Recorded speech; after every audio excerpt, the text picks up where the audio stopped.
Para saber as novidades que postamos aqui, se inscreva no canal e acione o sininho.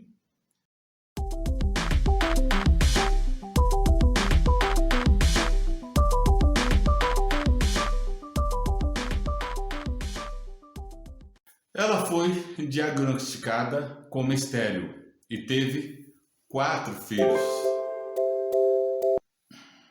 Ela tem 5 hérnias de disco e foi proibida de fazer exercício físico. Mas ela anda de moto, corre, conserta a parede, sobe em cima de telhado, anda a cavalo e treina Kung Fu. Ela é autora de 5 livros. Vamos conversar com Lorena Roque. Lorena, seja bem-vinda. Bom dia, Marcela, tudo bem? É um prazer estar aqui dando essa entrevista. Você mora no Rio de Janeiro, mas você não é do Rio. Eu sou paulista da capital. Eu nasci no bairro de Vila Mariana. Inclusive, eu adoro São Paulo. Morei perto da Vila Mariana. Eu morava ali entre o metrô Santa Cruz e o metrô Praça da Árvore.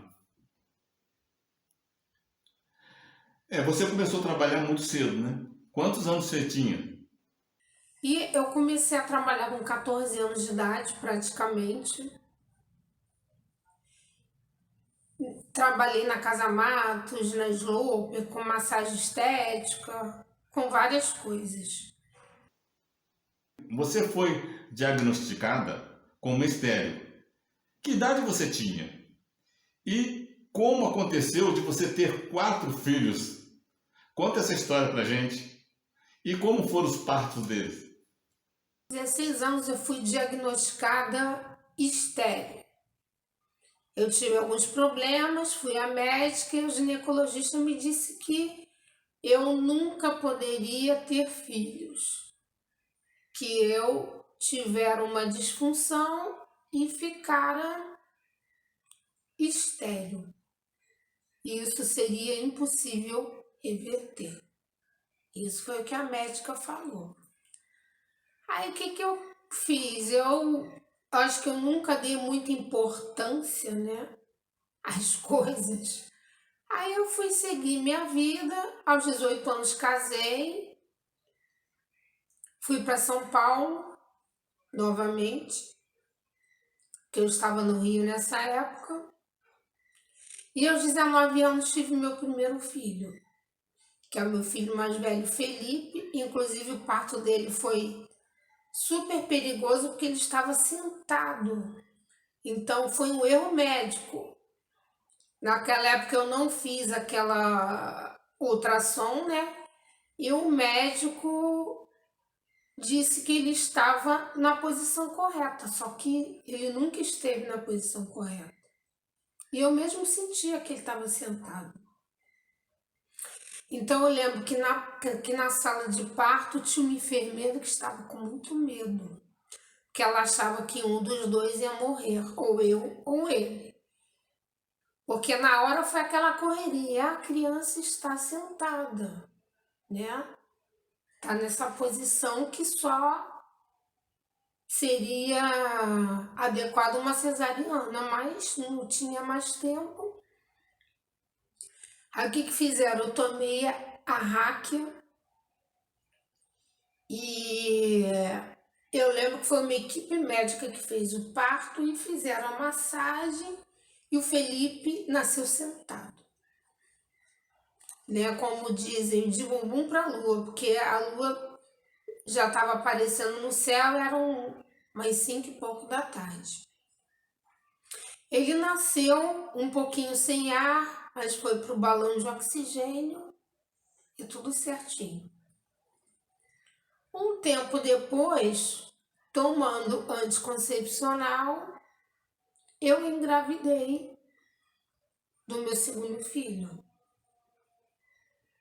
da Gabriela. Eu vim a descobrir que eu estava grávida, já tinha quase 5 meses, mais ou menos. que eu estava tomando anticoncepcional normalmente. Então, só que com quase 5 meses eu comecei a sentir mexer, aí fui no médico e estava grávida. Aí parei de tomar o anticoncepcional. Até na época era, se não me engano, microvilar.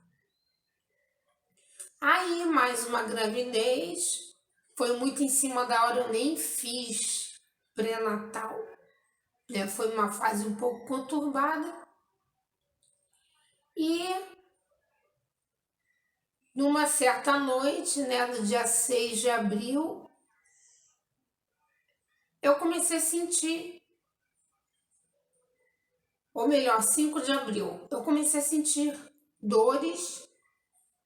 Aí as contrações começaram a aumentar. Aí percebi que estava na hora.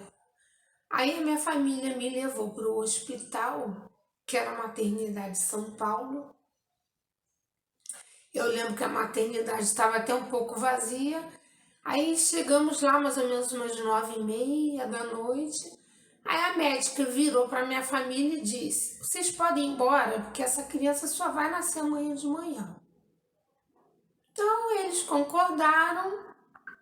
Ah, Lorena, fica aí, porque o neném só vai nascer amanhã de manhã. Então amanhã cedinho nós voltamos. Aí foram embora. Aí quando deu mais ou menos quase 11 horas da noite, a médica virou para a enfermeira e disse: eu não vou esperar essa criança nascer. Eu lembro da médica até hoje, uma japonesa. Não vou esperar essa criança nascer. Aí o que fizeram? Não tinham me feito nenhum daqueles preparativos pré-parto. Eu até estranhei. Aí o que fizeram? Diretamente me colocaram um soro e colocaram petroitrina no soro. O que é petroitrina? É usada para induzir o parto, para acelerar o parto. Aí tá, eu tava na cama tomando aquele soro, né, com essa medicação, e de repente as dores começaram a aumentar. Eu falei: agora vai nascer. Chegou um momento que eu não estava me contendo mais de dor. Aí o que eu fiz? Eu estava deitada na cama, eu levantei e fiquei em pé na cama. Isso era quase meia-noite. Aí eu comecei a gritar, porque eu senti que o neném estava coroando. Aí eu fiquei em pé com o soro pendurado e gritando: a neném tá nascendo, a neném tá nascendo. Aí a enfermeira abriu a porta e olhou assim e viu, né, que tinha uma cabeça ali, e foi chamar a médica.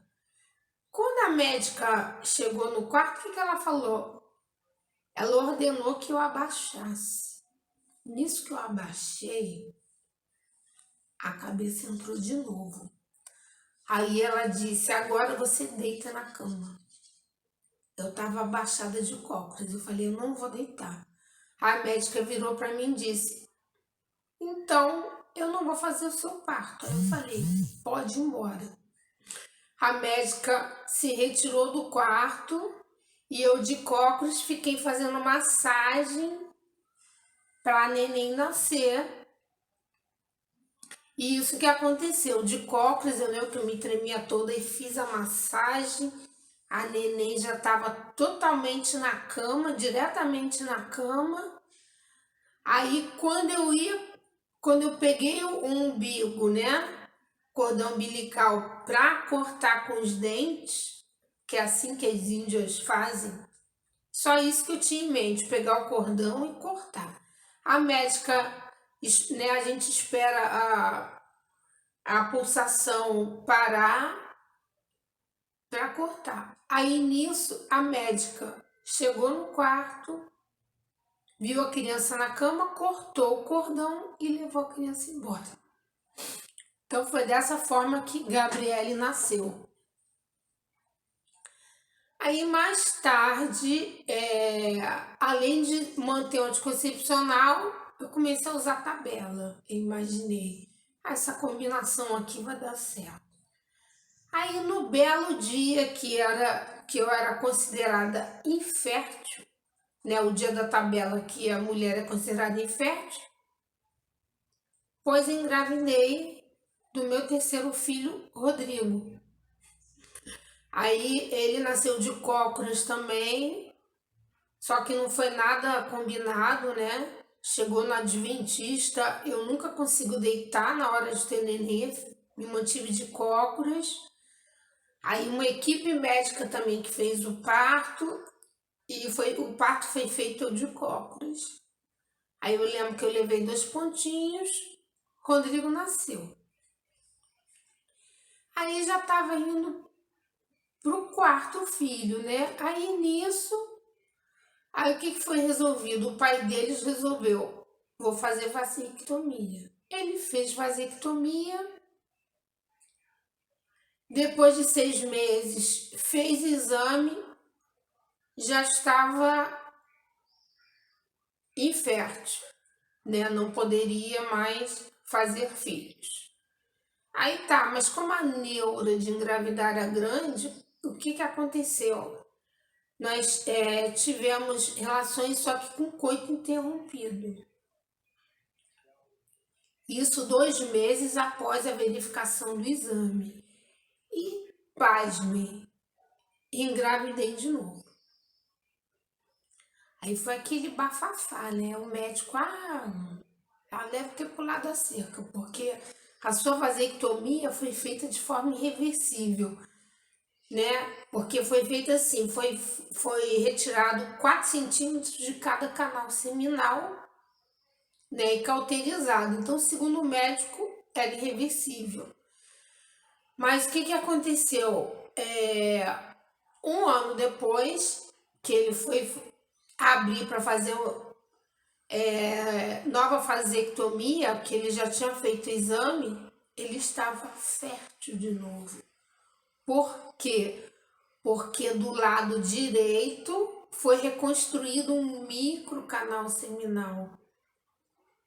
Então, meu último filho, ele foi gerado, né, coito interrompido e por um microcanal seminal. Então, realmente, eles precisavam vir. Hoje nós vemos que seus filhos estão bem, mas foi um sufoco na sua vida. Então, hoje em dia, os meus filhos estão ótimos. O Felipe é formado em letras, me deu um netinho, tá morando em Fortaleza. Cada um tá morando no estado. O Rodrigo, engenheiro militar, tá morando em Brasília, tá casado. O Cristo, o mais novinho, tá fazendo mestrado em Campinas, mora lá em São Paulo. E a Gabriele mora aqui no Rio. Se formou em design na PUC. No seu Instagram, você fala que seus filhos tiveram grupo, que é o fechamento desordenado da laringe que impede a passagem do ar para os pulmões, dificultando a respiração. Quais os cuidados tiveram com eles? O Felipe tinha uns 2 aninhos. Ele teve uma meningite bacteriana grave, quase morreu. Com essa mesma idade, um fila mordeu o braço dele. E ele teve Krupp, que Krupp é um nome vulgar, né? Então, Krupp é o que chamam de laringotraqueite estrudulosa. Você começa com uma tosse esquisita e em minutos a tua traqueia fecha e você morre rápido. Então, como foi essa Krupp? Uma certa vez em São Paulo, estávamos no inverno e o Felipe começou a tossir. Mas era uma tosse esquisita, uma tosse rouca que não passava. E aquela tosse, acabou que era uma tosse tão esquisita que a gente levou ele para o hospital. Inclusive, já naquela época, a gente não conseguiu achar um hospital público que atendesse. Quer dizer, esse papo que a saúde pública está em decadência agora é só papo, porque desde aquela época que já havia essa decadência na rede pública. Você vê, há 34 anos atrás não tinha hospital para atender. A gente acabou tendo que levar para o hospital adventista, né, que era pago. Chegando lá, ele foi diagnosticado como CRUP, foi direto para o balão de oxigênio. E eu lembro que eu estava grávida da Gabriele, eu estava com 20 anos, e ele estava lá, Felipe estava no balão de oxigênio, e eu fui olhar ele lá, no balão de oxigênio. Só que ele estava muito azul. Aí eu vi, esse garoto tá morrendo. Aí o que eu fiz? Eu corri para dentro da sala dos médicos e falei para o médico que estava cuidando dele. O nome dele era Dr. Lovísio. Eu lembro até hoje. Dr. Lovísio, meu filho está morrendo. Por favor, coloca cortisona na veia dele imediatamente, que ele já está morrendo. E o médico me ouviu, foi para o CTI, colocou cortisona na veia e ele foi voltando aos poucos, né? E mais tarde a gente conheceu uma pediatra homeopata que ela receitou como medida preventiva, caso alguém pegasse, um remédio chamado Apismel, que é feito de abelha. Então, o que aconteceu? Mais tarde, Gabriele, Rodrigo e Christian todos tiveram CRUP. Só que quando eles começavam com aquela tosse rouca, o que a gente fazia? Começava a dar Apismel, de 1 em 1 minuto, 2 em 2 minutos, e aumentando o espaço até a crise ser cortada. E o remédio funcionava. Então é incrível que um remedinho feito de abelha pode suspender uma doença que mata em segundos, que é a CRUP. E outro caso também de erro de diagnóstico foi a Gabriele, devido ao parto, né, que foi meio assim arriscado. A Gabriele, com 2 anos de idade, começou ou melhor, com 20 dias ela teve a primeira convulsão. Aí o médico receitou o Gadernal, ela ficou tomando até 2 anos. E depois continuou tomando um Tofranil. E ela foi desenganada por 5 neuropediatras com relação à sanidade mental. Todos eles diziam que ela nunca iria aprender como uma criança normal.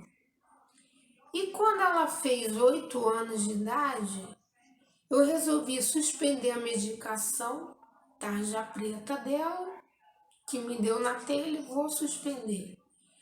E ela começou a tirar 0 na escola, que ela começou a ter uma dificuldade enorme em matemática. Ela não conseguia aprender, nem a contar, nada. Aí nós colocamos ela no professor particular, mas ela não conseguia aprender, e tirando 0. E na época ela fazia xixi na sala de aula também. Aí, em vez de eu acreditar nos médicos dizendo que ela nunca ia aprender, o que eu fiz? Suspendi as aulas particulares de matemática e pensei, eu vou ensinar ela a aprender as 4 operações de matemática. Aí o que eu fiz? Arrumei várias caixinhas de fósforo e com palitinhos eu ensinei ela a contar, a multiplicar, subtrair e a dividir. Então, na verdade, era possível aprendizado, só que nem tudo, a medicina não sabe de tudo. Podemos dizer que você não foi nada convencional com relação aos tratamentos. Mas de forma nenhuma eu estou fazendo apologia contra a medicina. A medicina é super providencial, super positiva para muita coisa. Mas fique de olho com diagnósticos médicos. Tá, você anda de moto, conserta a parede, corre, treina Kung Fu, monta a cavalo e você faz serviço geral de limpeza de sua casa. Como é que você consegue fazer tudo isso com 5 hérnias de disco? E pelo que você pode perceber, eu estou sempre procurando uma rota diferente do que é ortodoxo, do que é normal, né, dentro da medicina como um todo. Então, com 30 e poucos anos de idade, eu fui diagnosticada com 5 hérnias de disco aqui na cervical. E nesse período que eu ia a médicos, né?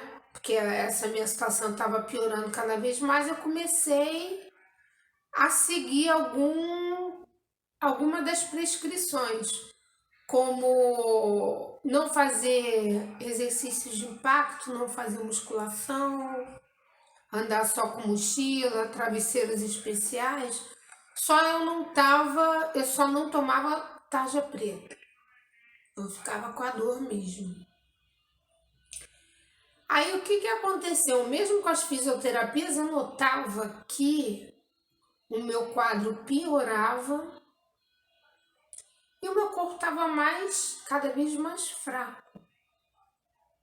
Aí o que eu fiz?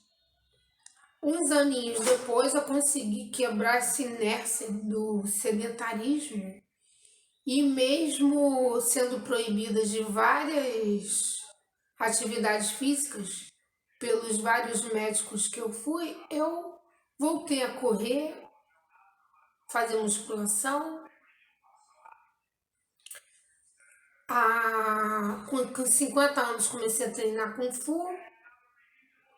Hoje em dia eu treino Kung Fu, eu corro, faço ginástica, conserto parede, subo em telhado. Faço bastante coisa, lógico, dentro do meu ritmo, mas com bastante disposição. Então, o que acontece?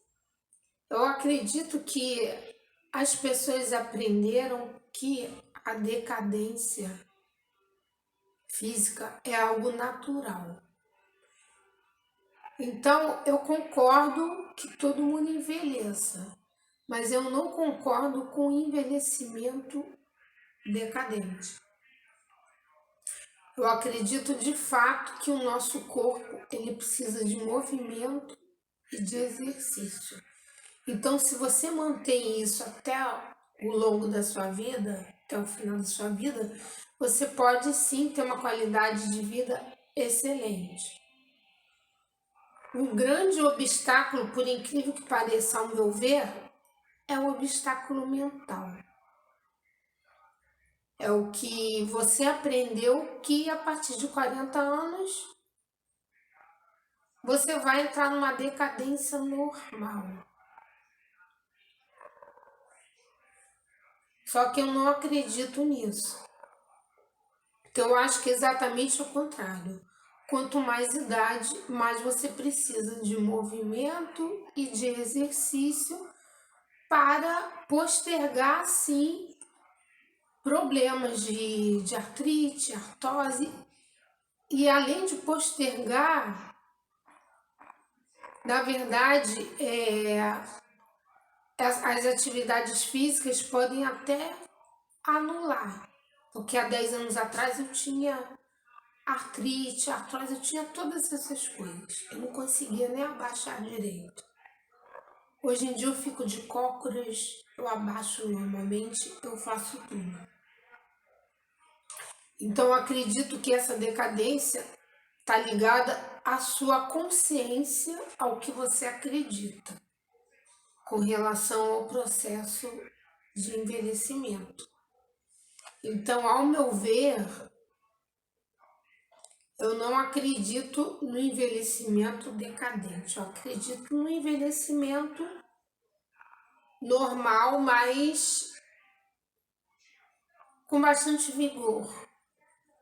Eu acredito que você pode realmente manter qualquer tipo de atividade física até o final dos seus dias. Então, esse é o meu ponto de vista. Há 19 anos, você teve um derrame cerebral.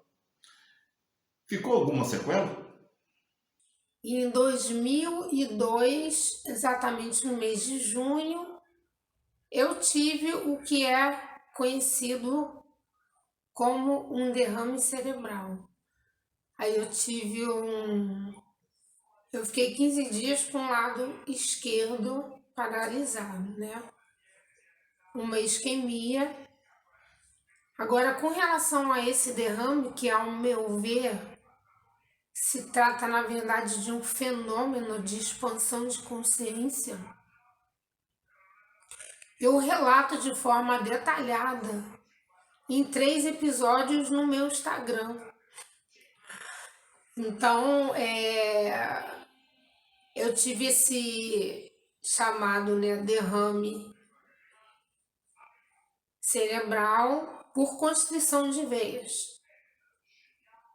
Não fiquei com nenhuma sequela e nunca tive pressão alta, porque as pessoas falavam: ah, você vai ficar hipertensa. Não. A minha pressão ainda é baixa. Esse meu derrame foi causado por constrição de veias. E eu explico assim com mais detalhes toda essa história do meu derrame, que envolve algumas situações, em 3 episódios no Instagram.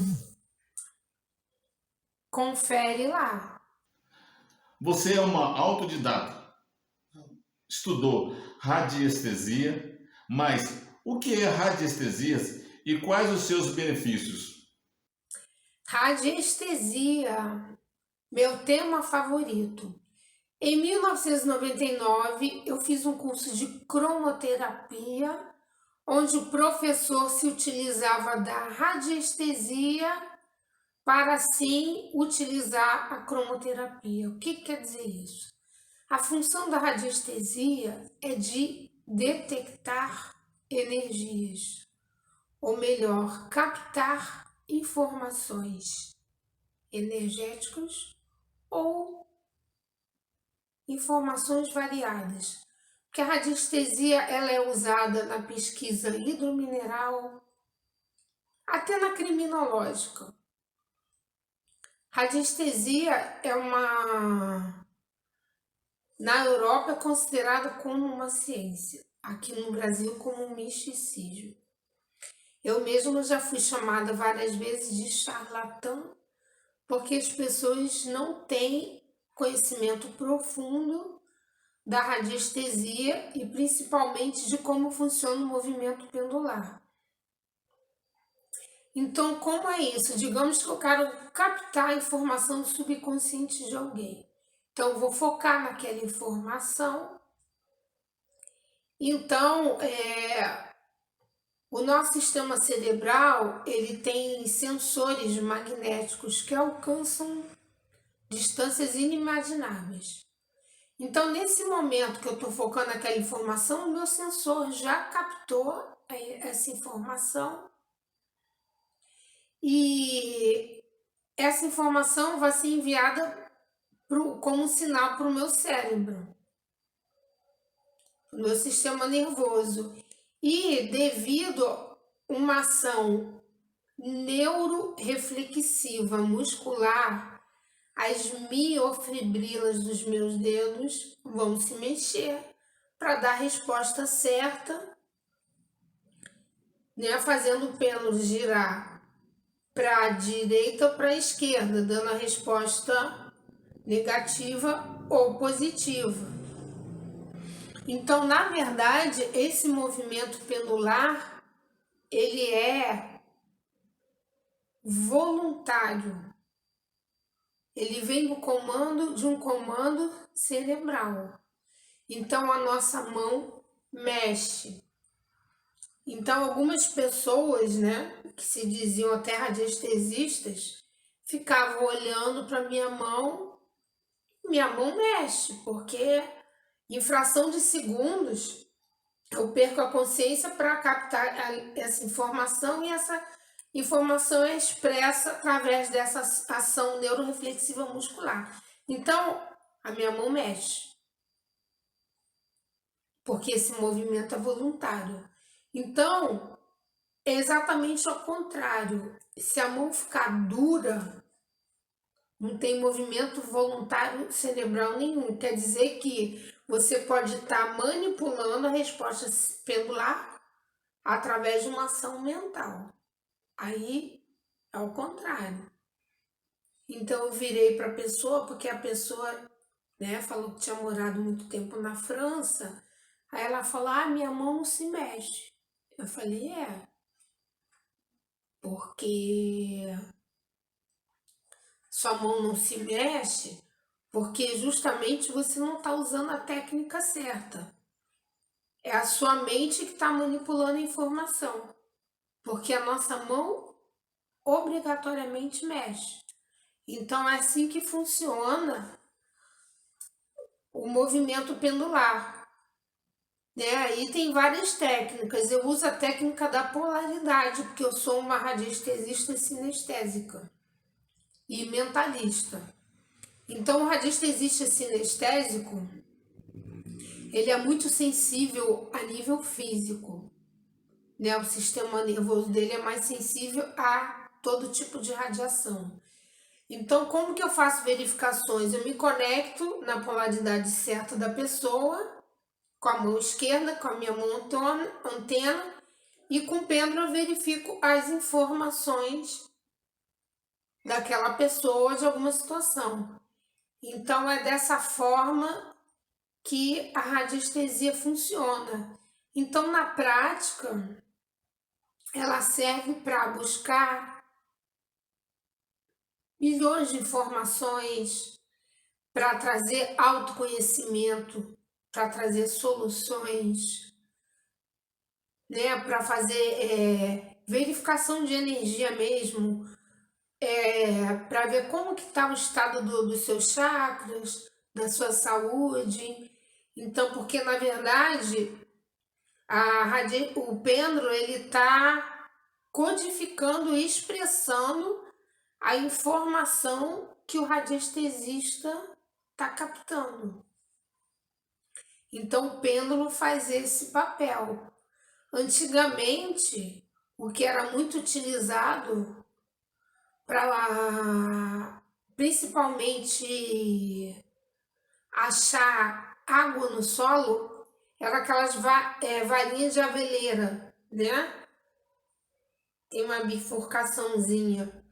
Então, geralmente, pessoas assim com muita sensibilidade pegavam aquela varinha e iam se direcionando assim de forma que inconsciente para os locais que haviam água. Porque o radiestesista já tinha captado, né? E através daquele instrumento de madeira, ele era como se fosse a continuação do braço do radiestesista para detectar aquela água. Então, antigamente era conhecido como rabdomancia. E ainda tem pessoas hoje em dia que ainda se utilizam de varinhas de aveleira para procurar água. Então, isso é uma prática de radiestesia. E através da radiestesia, que eu pratico até hoje um estudo profundo do raio fundamental dos seres humanos, que foi descoberto por radiestesistas do século passado, só que nenhum deles levou isso adiante. Então, eu sou pioneira no estudo profundo do raio fundamental dos seres humanos, através da radiestesia. Então, todos os seres humanos, eles emitem um raio que é chamado de raio fundamental. Então, existem 8 raios, a saber, vermelho, laranja, amarelo, verde, azul, azul índico e violeta. Então, cada raio determina a expressão externa daquele indivíduo, caracteriza. É como se esses oito raios, eles representam 8 tipos de comportamentos humanos. E no meu Instagram eu falo mais detalhadamente alguns vídeos. E eu escrevi um livro chamado Acorda Mané, que eu falo detalhadamente sobre o raio fundamental dos seres humanos. E agora eu estou estudando também o raio fundamental dos animais. Então a radiestesia, ela tem N funções. Então eu iniciei a radiestesia através desse curso de cromoterapia que eu fiz. Aí naquela época eu cheguei a fazer um curso rápido de um dia na Ordem São Francisco de Assis, em radiestesia. E a partir daquele dia eu comecei a estudar de forma autodidata e praticar radiestesia de forma profunda. Seus atendimentos profundos de radiestesia são feitos onde? Você tem um escritório, ou se atende em casa, ou atende na casa dos clientes? Aonde eles são feitos? Então, hoje em dia, independente da pandemia, eu faço atendimentos online de radiestesia e funciona como se fosse presencial. Por quê? Porque eu uso mais de uma técnica. A técnica da polaridade, onde consiste em você se conectar com a energia da pessoa através do contato físico. Existe uma outra técnica, que você não faz esse contato físico, que é a da linha mentalista, que você faz a conexão direta com o subconsciente da pessoa.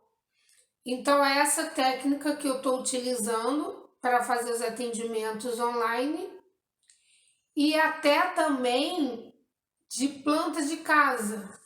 Então, na verdade, mesmo antes da pandemia, eu sempre preferi fazer avaliações de plantas de casa à distância. Por incrível que pareça. Como funciona? A gente tem em mãos a planta da casa, pode ser feita à mão mesmo, a lápis. E você utiliza uma técnica chamada de teleradiestesia, que é a radiestesia à distância, que você vai entrar em contato com toda aquela energia daquela planta através do seu subconsciente.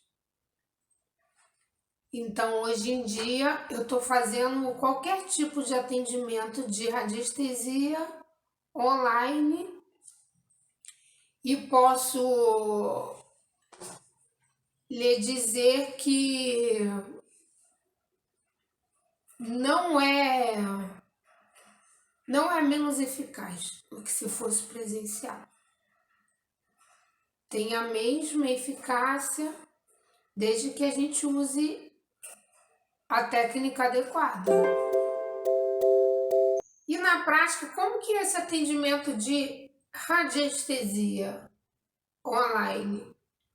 Tem muito a ver com esses dois livros aqui. Então, esse primeiro livro aqui, de radiestesia, ele foi editado em 2013 e ele tem muita coisa inédita.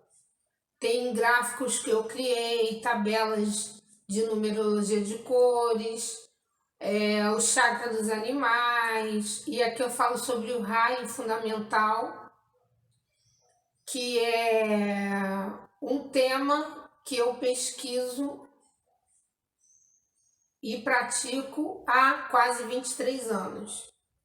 E esse último livro aqui, Acorda Mané, também é um manual de radiestesia, onde eu abordo mais profundamente o meu estudo sobre raio fundamental, e tem outros saberes também, né, como o autoconhecimento, a questão do masculino e do feminino interior e outros.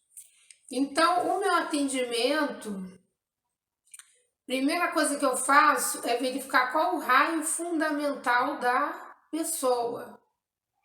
Porque o raio fundamental, que é o fruto de anos de pesquisa, ele revela a identidade externa dessa pessoa.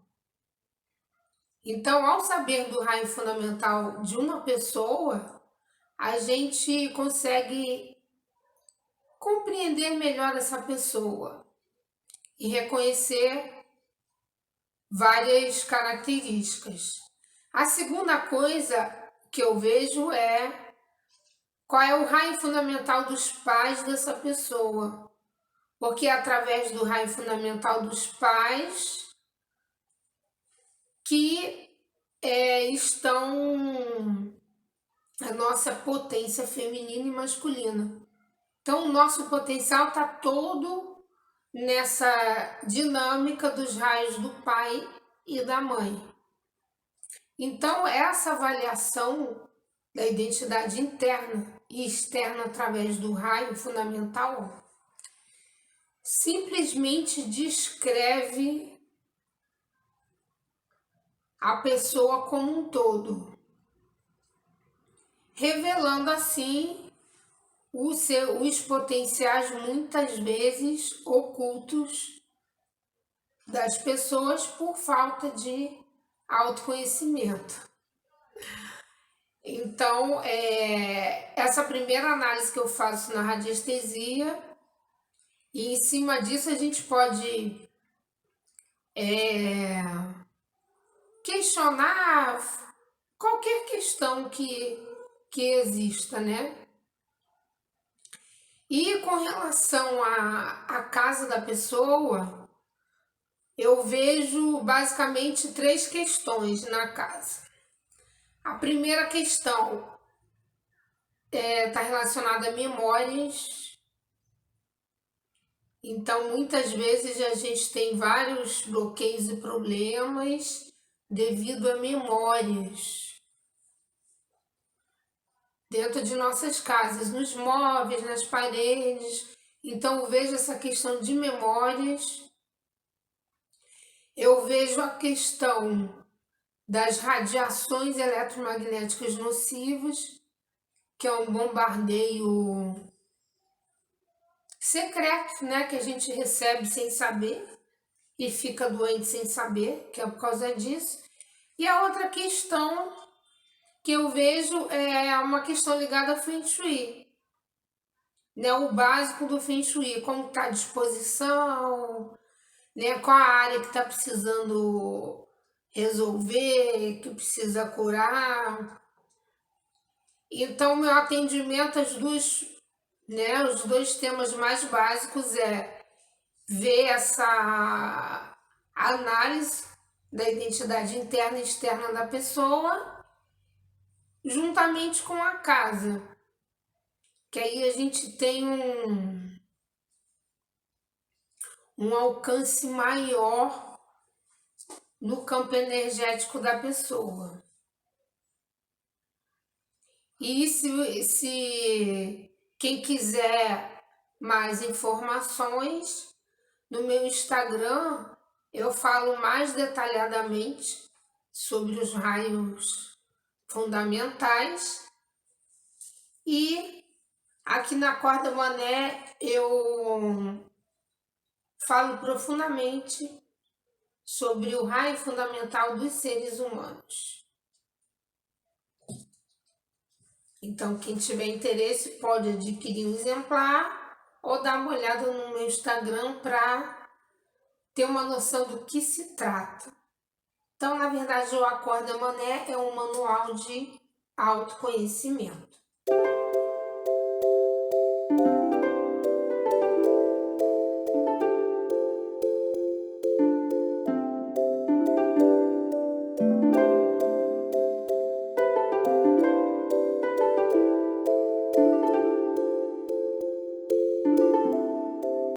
Você escreveu 5 livros. Qual foi o primeiro? Então, o primeiro livro que eu escrevi foi esse. Na verdade, eu falei em 2013, mas foi editado em 2012. Então, engraçado que eu iniciei tudo em 1999. Em 2012 já tinha um acervo de algumas criações, né? Como os gráficos que eu criei. Eu já tinha iniciado na pesquisa profunda do raio fundamental dos seres humanos.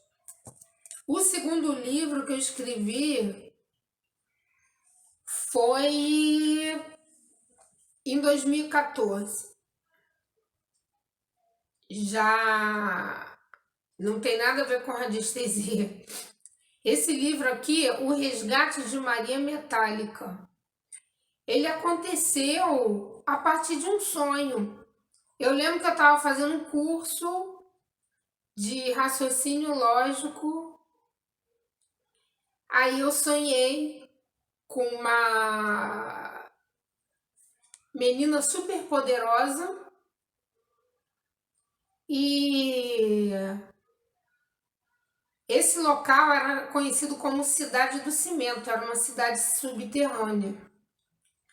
E eu sonhei, acordei, né, com um sonho lúcido na cabeça e comecei a escrever e larguei até o meu estudo de matemática para lá e comecei a escrever até terminar. Eu lembro que na época eu trabalhava como telemarketing. Eu escrevia escondido no trabalho, escrevia no trem. Então esse livro aqui, parte dele foi escrito até no trem. Que eu pegava o trem de manhã e à tarde para voltar e aproveitava e escrevia. Então Maria Metálica é uma série de ficção científica. É uma série infanto-juvenil, embora os adultos amam a Maria Metálica. E logo depois, esse aqui foi em 2014 e logo em 2015 eu já fiz o segundo volume da Maria Metálica, que é O Retorno de Maria Metálica. Que aqui ela foi raptada por um mago negro. Ela ficou no submundo, né, por muito tempo. E depois que ela foi resgatada por uma bruxa, ela voltou para Marte. E nesse volume aqui, a Maria Metálica volta para a Terra com uma nova missão. E eu parei nessa duologia aqui. Então, esse primeiro volume aqui da Maria Metálica tá mais para uma distopia, né? Aquela coisa de paraíso e inferno. O segundo volume está muito robótico. E o terceiro volume, a metade dele já está escrito. E o terceiro volume já está bem apocalíptico. Então, logo vai surgir o terceiro volume para fechar essa trilogia de ficção científica Maria Metálica. E no meio aí da didática, da radiestesia, da ficção científica, surge em 2016 o Meu Doce Golpista, que esse livro surgiu a partir de um golpista de verdade que eu conheci na internet. Então o cidadão era americano, mas eu enfeitei, né, e coloquei ao meu bel prazer, e o protagonista do Meu Doce Golpista é um francês. Então esse livro é um mix de ficção e realidade, que foi lançado em 2016. Vale a pena conferir, porque tem assim um aspecto, né, erótico apimentado, mas é um livro que é bem profundo, tem muita mensagem subliminar. Para pessoas entrarem em contato com você, como é que faz? Eu quero falar com a Lorena Roque. E como é que eu faço para entrar em contato? E quem tiver interesse de desenvolver o seu potencial, saber qual é a sua matriz energética, representada pelo pai e mãe, saber qual é a sua identidade externa, ancorar seu feminino ou masculino através de orgonites canalizados, saber como anda a energia da sua casa e mudar sua realidade, é só me procurar que eu posso ajudar você. Meu WhatsApp é 021 9805315. Meu e-mail é lorenaroque@gmail.com. Esse rock é ROCQUE. E também você pode entrar no meu Instagram, Lorena Roque, que tem muita informação ali sobre o meu trabalho, tem conteúdos de autoconhecimento. Você pode me mandar um privado também. Na descrição eu vou deixar o contato com a Lorena.